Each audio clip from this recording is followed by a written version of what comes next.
통하여 그날이 도적같이 이르리라. 이런 제목으로 하나님의 말씀을 살펴보도록 하겠습니다.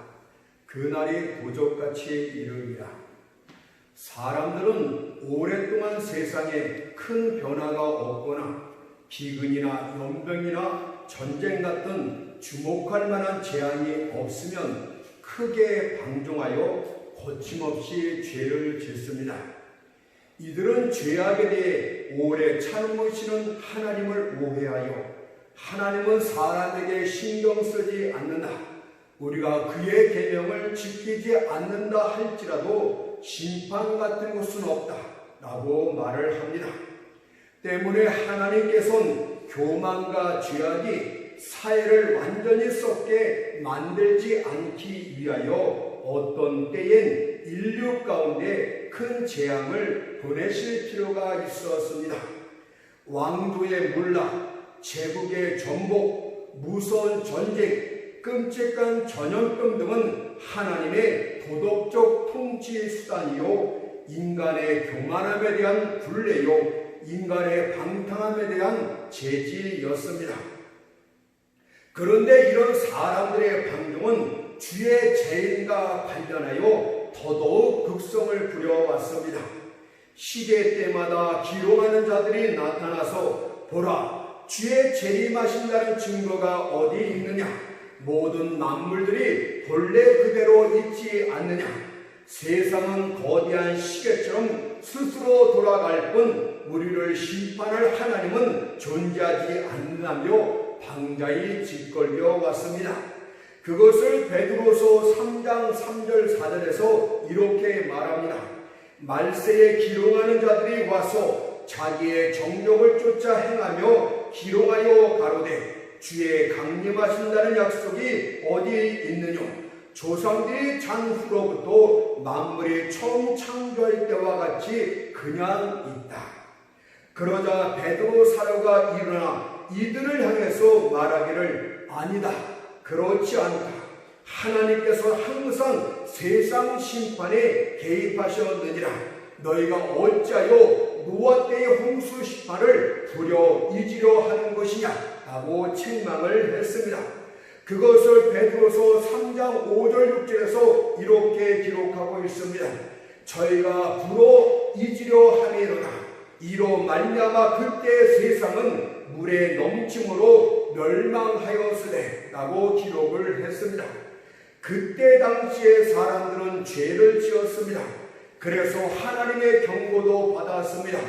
하지만 사람들은 또다시 반복해서 죄를 지었습니다. 하나님께서는 죄가 온 땅에 관영함을 보았습니다. 특히 하나님의 아들들이 사람의 딸들과 혼합하는 끔찍한 범죄도 지켜보았습니다. 하나님께서는 더 이상 그들의 죄악을 간과할 수 없으셨고 마침내 온 땅을 물로 심판하시기로 작정하셨습니다. 하나님께서는 땅의 크고 작은 수문들과 하늘의 홍수문을 여시자 성난 홍수들이 신속히 튀어나와 온 땅을 치고 삼켰습니다. 그것을 창세기 7장 23절에서 이렇게 기록을 했습니다. 지면의 모든 생물을 쓸어버리시니 곧 사람과 짐승과 기는 것과 공중의 새까지라. 이들은 땅에서 쓸어버림을 당하였으되 홀로 노아와 그와 함께 방주에 있던 자만 남았더라고 말씀을 합니다. 하나님의 진노의 불이 붙는 데는 오래 걸립니다. 그러나 일단 붙으면 끓는 가마솥의 불처럼 활활 타오르게 됩니다. 하나님의 맷돌은 천천히 돌아갑니다. 하지만 일단 갈리기 시작하면 모든 것들을 가루로 만들어 버립니다.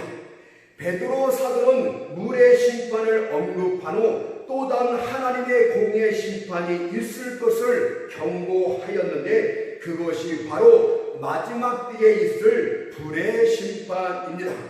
최후의 심판은 온 세상이 불바다가 되는 것입니다. 내일 시대 때는 더럽혀진 그릇들을 깨끗게 하는 정화 작업을 불을 이용을 했습니다. 이와 마찬가지로 마지막 때에도 세상의 모든 죄악을 씻겨버리고 온 세상을 정화시키는데 세상은 불을 통과해야 될 줄 믿습니다.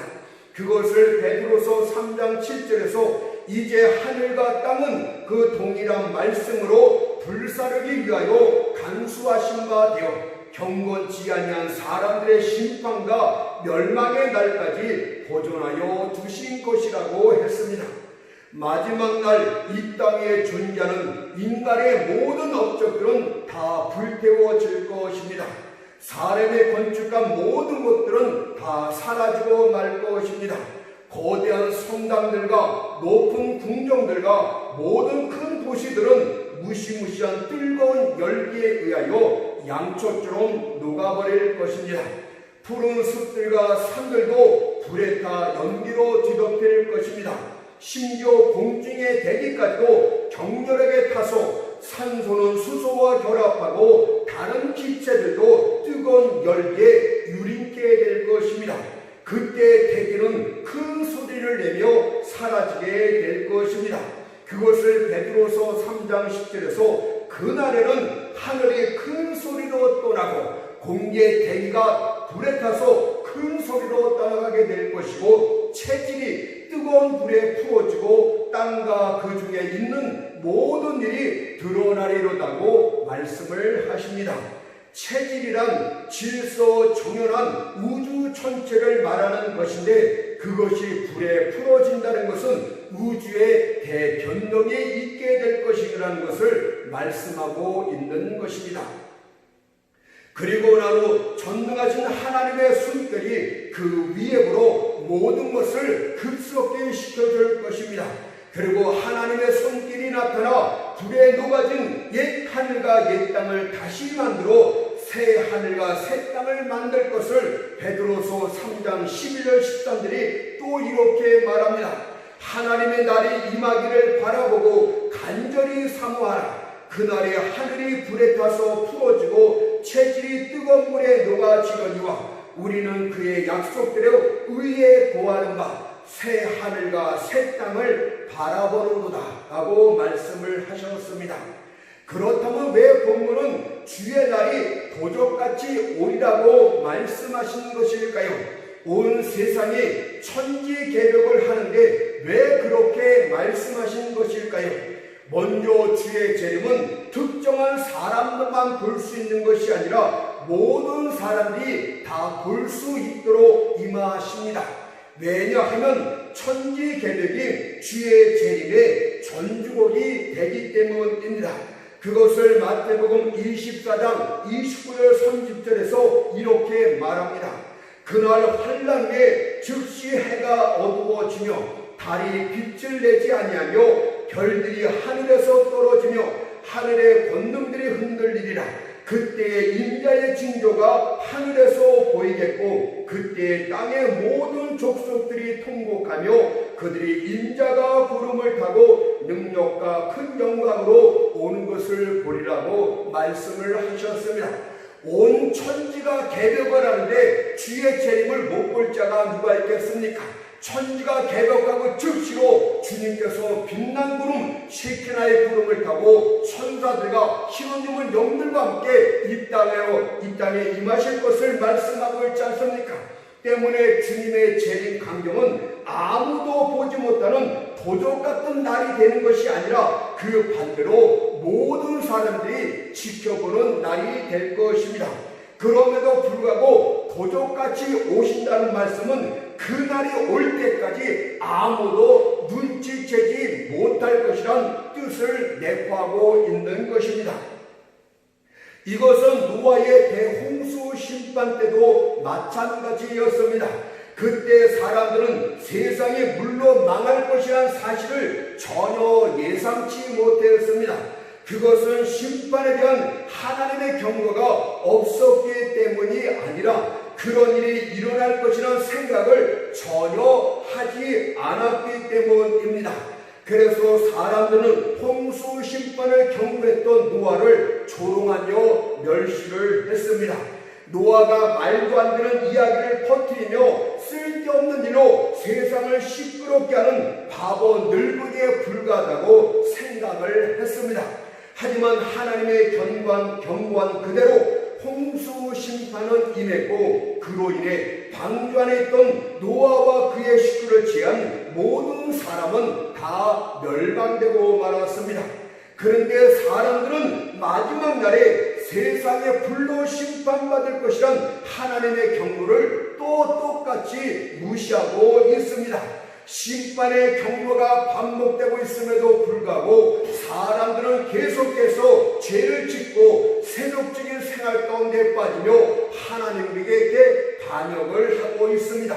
날카로운 하나님의 나팔 소리가 심판과 판명의 날이 마침내 이르렀다고 알려줄 때까지 그들은 계속 그렇게 할 것입니다. 그것을 마태복음 24장 37절 39절에서 이렇게 증거를 합니다. 노아의 때와 같이 인자의 임함도 그러하리라. 사람들이 그렇게 나타나고 하나님의 계속 경고를 줘도 누구도 믿지 않는다 그 뜻입니다. 홍수전에 노아가 방주에 들어가던 날까지 사람들이 먹고 마시고 장가들고 시집가고 있었으며, 홍수가 나서 저희를 다 멸하기까지 깨닫지 못하였으니 인자의 임함도 이와 같으니라. 세상은 우상에게 미쳐가고 있고 그들의 귀는 둔해져 진리를 들을 수 없고 그들의 눈은 멀어서 시대의 징조를 보지 못합니다. 다만 서둘러 자기들의 운명을 향해 미친 듯이 달려갈 뿐입니다. 그것을 데살로니가전서 5장 3절에서 저희가 평안하다 안전하다 할 그때에 잉태인 여자에게 해산고 등의 이름과 같이 멸망이 호련히 저희에게 이르리니 결단코 피하지 못하리라. 그럼에도 불구하고 자기의 하나님께서는 오래 참고 기다리시는 중에 모든 사람이 다 구원받기를 원하십니다. 따라서 우리 역시도 주의 재림이 속히 임하기를 간절히 기도하는 중에 죄인들을 향한 하나님의 자비의 날이 연장되기를 또한 아울러 기도해야 됩니다. 계시록 22장 20절 말씀처럼 주 예수여 어서 오시옵소서 라는 기도 중에 그러나 선하신 주님이시오 잠시만 기다려 주옵소서, 이방인들이 다 주님을 영접할 수 있도록 자비의 날들을 좀 더 연장시켜 주옵소서 라는 기도를 함께 해야 됩니다. 주님의 재림은 가상이 아니라 명백한 사실입니다. 영적 재림이 아니라 글자 그대로의 실질적인 재림입니다. 주님께서 이미 우리와 영적으로 함께 계시기 때문에 영적 재림이라 말하는 것은 이치적으로 전혀 맞지 않는 것입니다. 그분의 재림은 그분의 육체가 승천하였던 것처럼 육체로 다시 재림하실 것입니다. 그분의 재림은 실제적인 재림이요 글자 그대로 실체적인 재림임을 말씀하고 있습니다. 부활하신 주님께서 제자들과 함께 대화를 나누시며 천천히 감난산으로 오르고 계셨습니다. 그리고 언덕배기에 이르렀을 때 제자들에 향해 사도행전 1장 8절의 말씀처럼 오직 성령이 너희에게 임하시면 너희가 권능을 받고 예루살렘과 온 유대와 사마리아와 땅끝까지 이르러 내 증인이 되리라는 가장 교훈적인 강론을 하시고 자신의 못 박힌 두 손으로 그들을 축복하시는 가운데 그분의 육신이 지상으로부터 점점 떠오르기 시작했습니다. 주님의 육신은 제자들이 바라보는 가운데 점점 더 공주로 높이 떠올랐고 구름층에 이르렀을 때 갑자기 빛난 그림이 그분을 가려 그 더 이상 그분을 볼 수 없게 되었다고 합니다. 사도행전 1장 9절을 보니까 저희 보는 데서 올려가시니 구름이 저를 가려 보이지 않게 하더라. 그러나 제자들은 그 자리에 못 박힌 듯 서서 오랫동안 떠나질 않았다고 합니다. 그들은 경외의 눈물을 흘리며 하늘을 쳐다보며 서 있었다고 합니다. 따라서 그들은 감정과 몽상에서 깨어날 필요가 있었고 신혼 입은 두 천사가 나타나 이렇게 말해줄 필요가 있었습니다. 사도행전 1장 11절을 보니까 갈릴리 사람들아 어찌하여 서서 하늘을 쳐다보느냐, 너희 가운데서 하늘로 올려오신 이 예수는 하늘로 가심을 본 그대로 오시리라. 육신으로 올라가신 그 주님께서 육신으로 그대로 구름을 타고 이 땅에 오실 것이다. 이렇게 천사들이 말해 주었습니다. 진실로 주님께서는 승천하신 모습 그대로 다시 재림하실 것을 믿어야 될 줄 믿습니다. 주님께서 재림하실 때는 계시록 1장 7절 말씀처럼 각인의 눈이 그를 보겠고라고 했습니다. 만일 예수의 재림이 영적인 재림이었다면 각인의 마음이 그를 보겠고 라고 기록을 해야 됩니다. 그러나 성경은 각인의 눈이 그를 보겠고라고 했습니다. 눈은 형체가 있는 물질이나 가시적인 것들만 볼 수가 있는 것입니다. 따라서 주님의 재림은 다시 말씀드리건대 실질적인 재림이라는 것을 기억해야 될 줄 믿습니다. 여기서 각인의 눈은 크리스찬의 눈들뿐만이 아니라 세상 사람들의 눈도 포함합니다. 적개심을 갖고 그를 대적했던 모든 자들도 주의 재림의 광경을 보게 될 것입니다. 어떤 이단들은 우리만 주님의 재림을 볼 것이라고 말하는데 성경을 전혀 모르는 무지한 소리입니다. 또한 각인의 눈이란 살아있는 모든 사람들의 눈을 포함하고 있습니다. 지배자이든 피지배자이든 배운 자이든 배우지 못한 자이든 상관없이 모두가 그분의 재림 광경을 다 보게 될 것이라고 말씀을 합니다. 그때는 눈먼자도 눈이 떠져서 그분의 재림 광경을 보게 될 것입니다. 뿐만 아니라 각인의 눈은 이미 죽은 자들까지도 포함을 합니다. 살았을 때 예수를 영접지 않고 죽었던 사람들이 누워있던 무덤에서 일어나서 구름을 타고 오시는 그리스도 예수를 반드시 보게 될 것이라고 말씀하고 있습니다.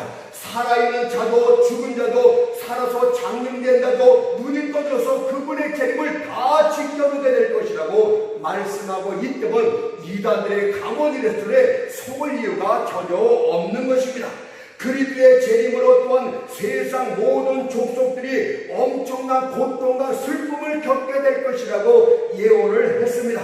왜냐하면 계시록 1장 7절을 보니까 땅에 있는 모든 족속들이 그를 인하여 애곡하리니 그러하리라. 여러분, 일부 사람만 그런 것이 아니라 하나님을 믿자로 땅에 있는 모든 족속, 모든 열방의 사람들이 그분을 인하여서 그분의 재림을 인해서 애곡하리니 그러하리라고 성경이 말합니다.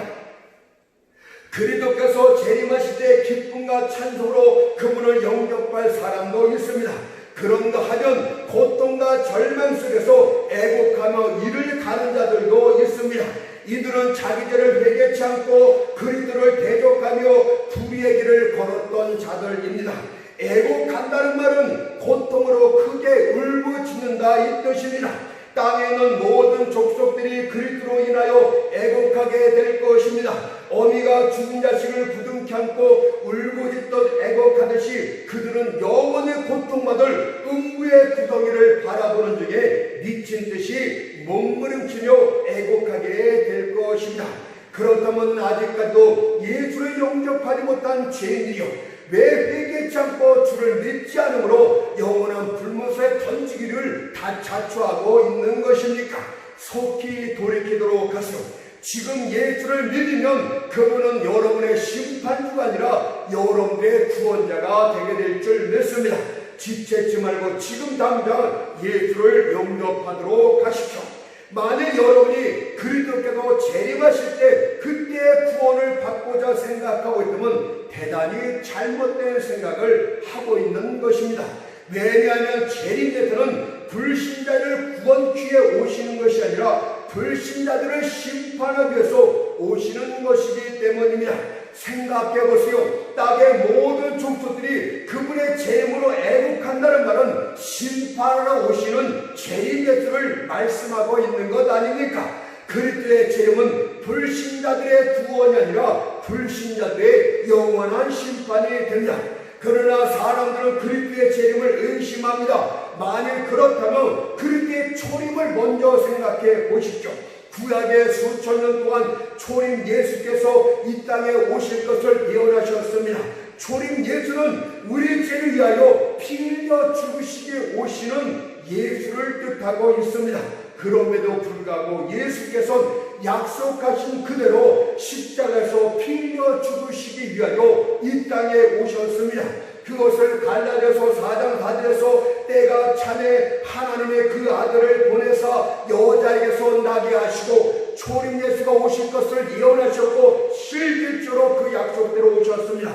그리고 십자가에서 피 흘려 죽으셨습니다. 누가복음 23장 46절에 보니까 아버지여 내 영혼을 아버지 손에 부탁하나이다 하고 이 말씀을 하신 후 운명하시다. 그렇다면 왜 재림 예수를 의심하고 있는 것입니까? 과연 죽으시기 위해서도 오셨던 초림 예수가 계셨는데 왜 영광 중에 심판주로 오실 재림을 여러분들이 믿지 않는단 말입니까? 그분은 반드시 그리고 속히 이 땅에 오십니다. 계시록 22장 20절 말씀처럼 내가 진실로 속히 오리라고 말씀하셨듯이 재림 예수는 반드시 이 땅에 다시 오십니다. 오늘 우리는 그리스도의 재림과 관련해서 영적 의미로서 이 말씀을 한번 살펴보고자 합니다. 예수께서 재림하시는 그날은 성도들에게는 바랐던 것들이 이루어지고 그들을 모두 속박에서 건져주시는 기쁘고 감격적인 날이 되는 것처럼 그리스도의 영적 임하심도 그리스도의 영적인 나타나심도 동일한 의미로 되게 될 줄 믿습니다. 그래서 베드로전서 1장 13절에서 예수 그리스도에 나타나실 때에 너희에게 가져올 은혜를 온전히 바랄지어다 이렇게 말씀하고 있지 않습니까? 주님의 날이 도적하지만 그날은 하나님 앞에 신실하고 하나님 앞에 바로 섰던 모든 자들은 기쁘고 즐겁고 행복한 날이 되게 될 줄 믿습니다. 따라서 우리는 오늘 본문 말씀을 통하여 예수 그리스도에 나타나실 때와 관련하여 다음 같은 두 가지 사실을 살펴보도록 하겠습니다. 첫 번째는 주의 날이 도적같이 이르리라에 대해서, 두 번째는 주의 날을 기다리는 우리의 자세에 대해서 말씀을 드리겠습니다. 첫 번째, 주의 날이 도적같이 이르리라에 대해서 말씀을 드립니다. 먼저 이것을 교회와 관련해서 말씀을 드리겠습니다. 주님께서 부활 승천하시면서 다시 오를 그날까지 우리에게 주신 사명은 바로 땅끝까지 복음을 전파라 이 뜻입니다. 승천하시고 재림하시는 그날까지 우리에게 주신 사명이 한 가지가 있는데 바로 땅끝까지 복음을 전파라 이것이었습니다. 마가복음 16장 15절에서도 너희는 온 천하에 다니며 만민에게 복음을 전파라 이것입니다. 따라서 우리는 이 사명을 주님이 오시는 그날까지 감당해야 됩니다. 이 사명을 잘 감당하는 교회는 주가 도적같이 임하실 때 큰 축복을 받게 될 것이지만 그렇지 못한 교회는 책망을 받게 될 것입니다. 계시록에 나오는 7교회를 보십시오. 그것은 각 시대 때마다 그런 유형의 교회들이 나올 것임을 상징적으로 보여주는 것 아닙니까? 그런데 7교회 중에 온전한 주님의 칭찬을 받았던 교회는 단 한 곳뿐이었습니다. 하나님의 교회임에도 불구하고 칭찬받는 교회가 한 곳뿐이었다는 말은 얼마나 충격적인 말이 됩니까? 오늘날 한국교회가 자랑할 것이 아니라 이런 말씀에 비추을 때 우리가 칭찬받는 교회가 지극히 작다는 것을 여러분들은 염두에 둬야 될 줄 믿습니다.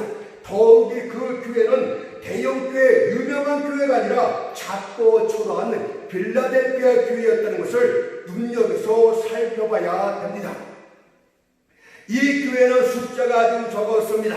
따라서 많은 숫자를 필요로 하는 일에는 온 힘을 집중시킬 필요가 있었습니다. 이 교회는 금전적인 힘도 없었습니다. 따라서 돈이 요구되는 일은 거의 할 수가 없었습니다. 하지만 적은 힘을 가졌다는 것은 비난받을 일이 아닙니다.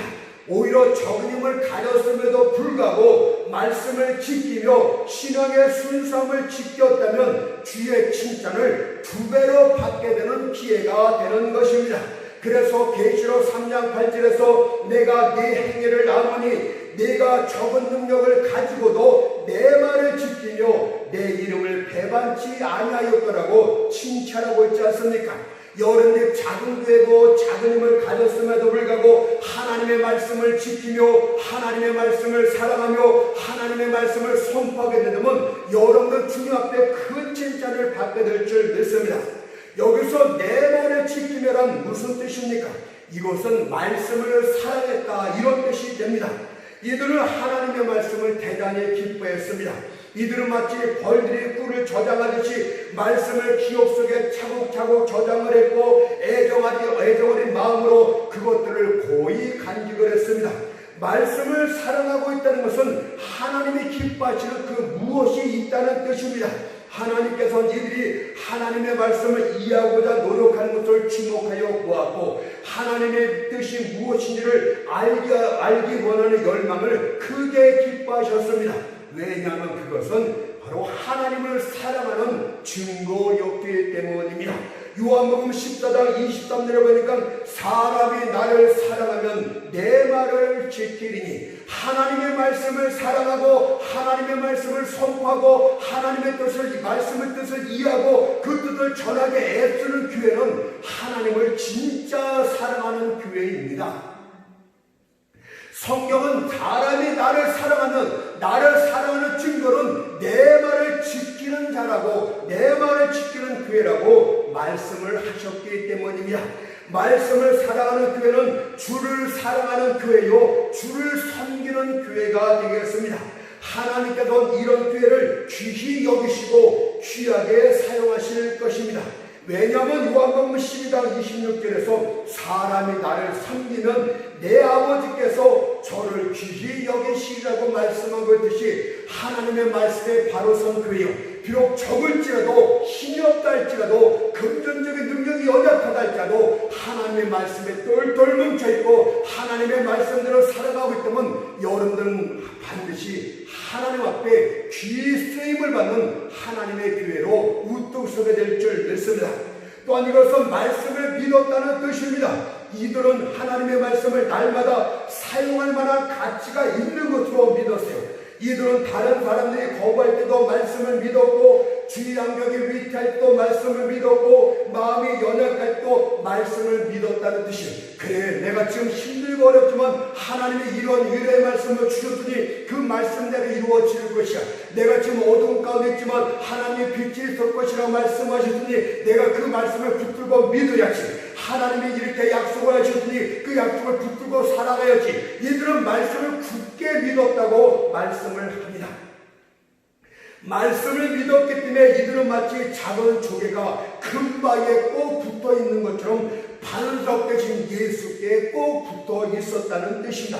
이들의 믿음은 사람의 지혜 가운데 서 있지 않고 말씀 가운데 서 있었습니다.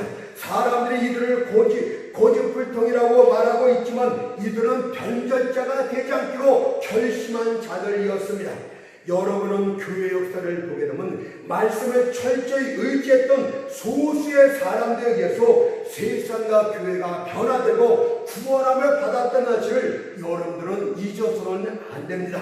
예수께서 마태복음 4장 4절에서 기록되었을 때 이러한 말씀을 들어서 사단을 이겼던 것처럼 말씀을 지키는 교회는 어둠을 이길 수 있는 강한 교회로 우뚝 서게 될 줄 믿습니다. 때문에 말씀을 사랑하며 지키며 의지하였다는 말은 하나님께서 그 교회를 통해서 큰 일을 계획하고 계신다 이렇게 믿어도 조금의 틀림이 없게 됩니다.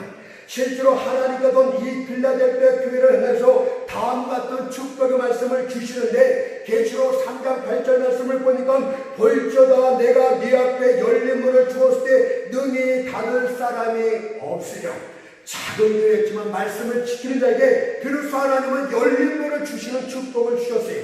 열린 문을 주시겠다는 말은 먼저 이 교회가 상당히 오랜 기간 갇혀 있었다는 뜻이 됩니다. 하나님께서는 하나님의 일을 할 수 있는 영역을 허락하기 전에 먼저 상당 기간 시련의 영역을 허락하십니다. 쓰임받는 문을 열어주시기 전에 먼저 시련을 통하여 이들의 충성된 여부를 확인하시는 분이십니다. 그런 후 이들을 하나님의 사역에 사용하시어 하나님의 증인된 역할을 하게 만드시는 것이 하나님의 방식입니다. 저는 그래서 이 교회의 목회자를 마태복음 4장 19절의 말씀처럼 내가 너희로 사람을 낳는 어부가 되게 하리라는 훈련 과정이 있었다고 말하고 싶습니다. 여러분은 동서남북이 모든 막힌 상황 가운데서 날마다 하나님의 말씀을 연구하며 말씀 사역을 위해서 최선을 다하고 있습니까?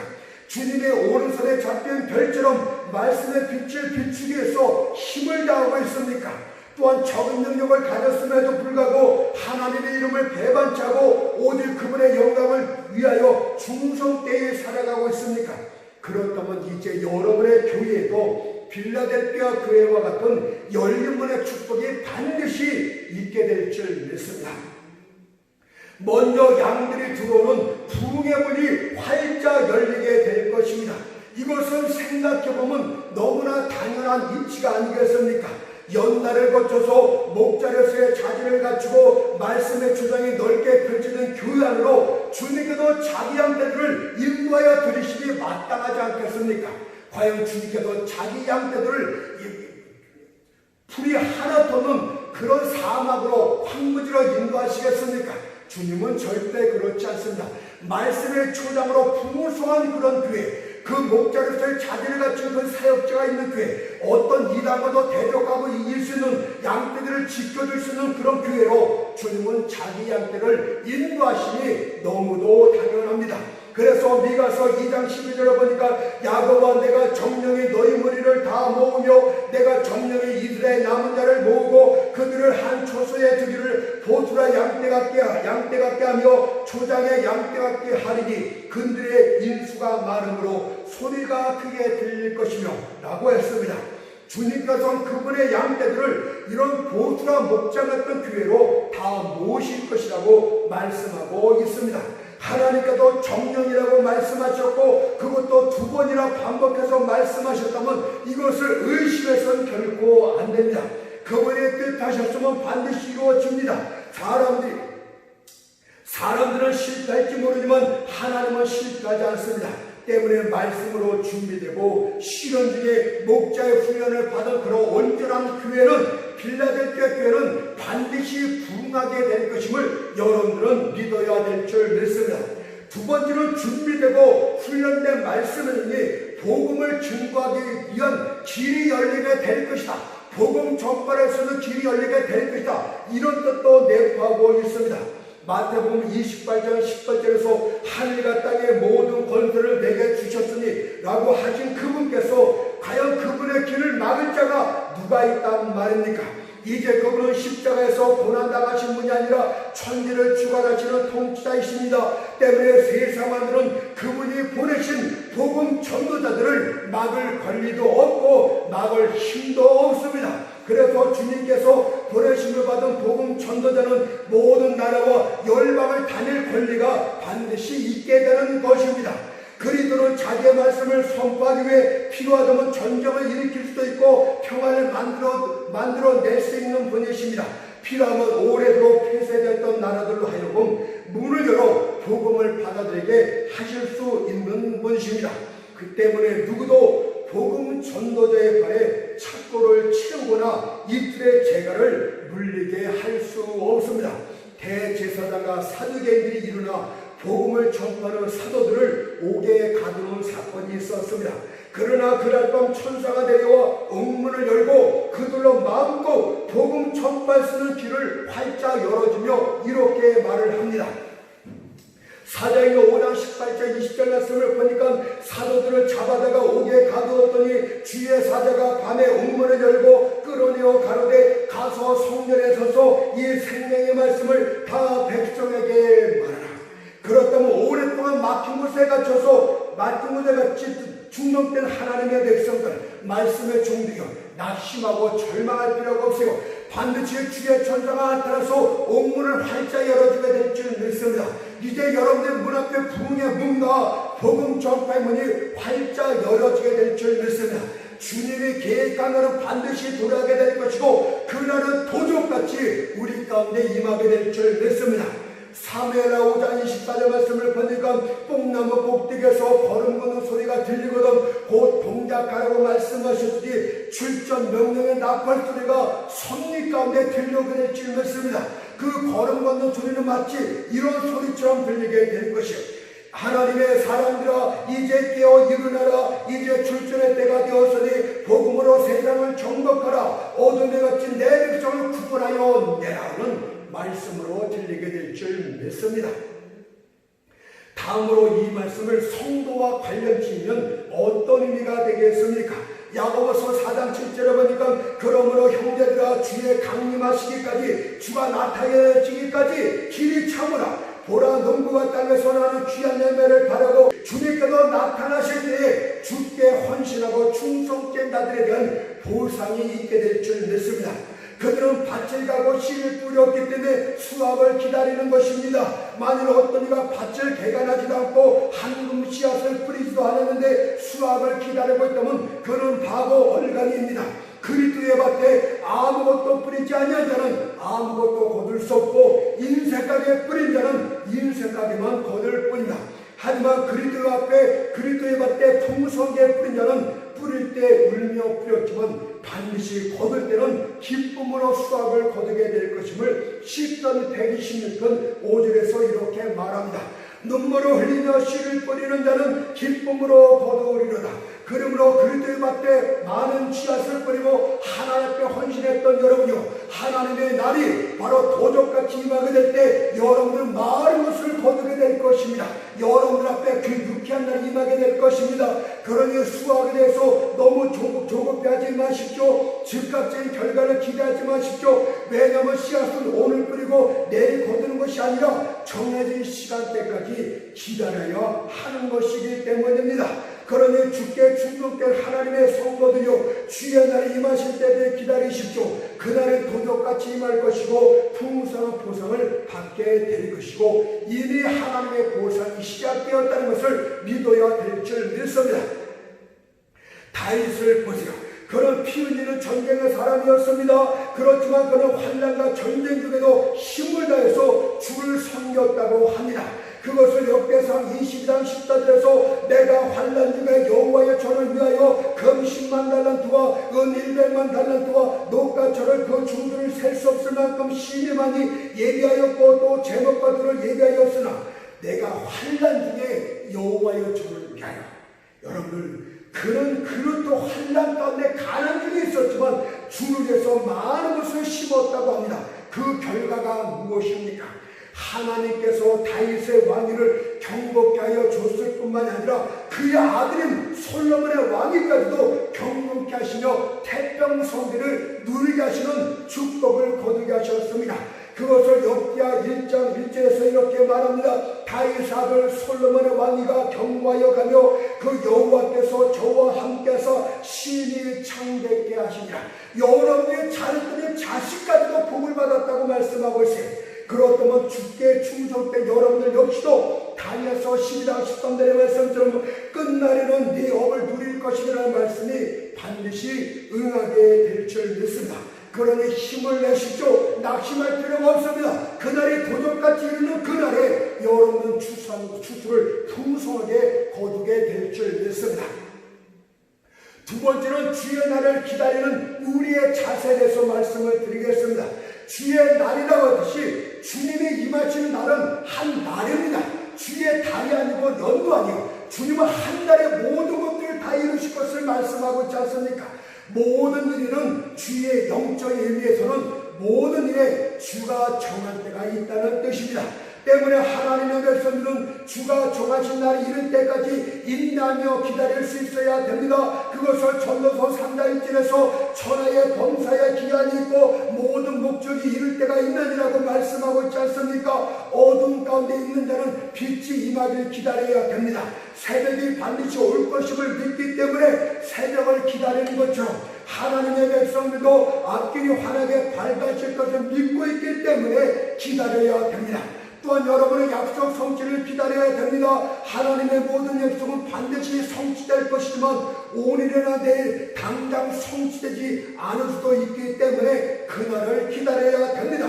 뿐만 아니라 여러분은 기도가 응답되기를 기다려야 됩니다. 기도는 드리는 즉시 하나님께 상달이 됩니다. 그러나 즉시 응답되지 않을 수도 있습니다. 때문에 여러 날을 응답을 받기 위해서 기다리고 있어야 되는 것입니다.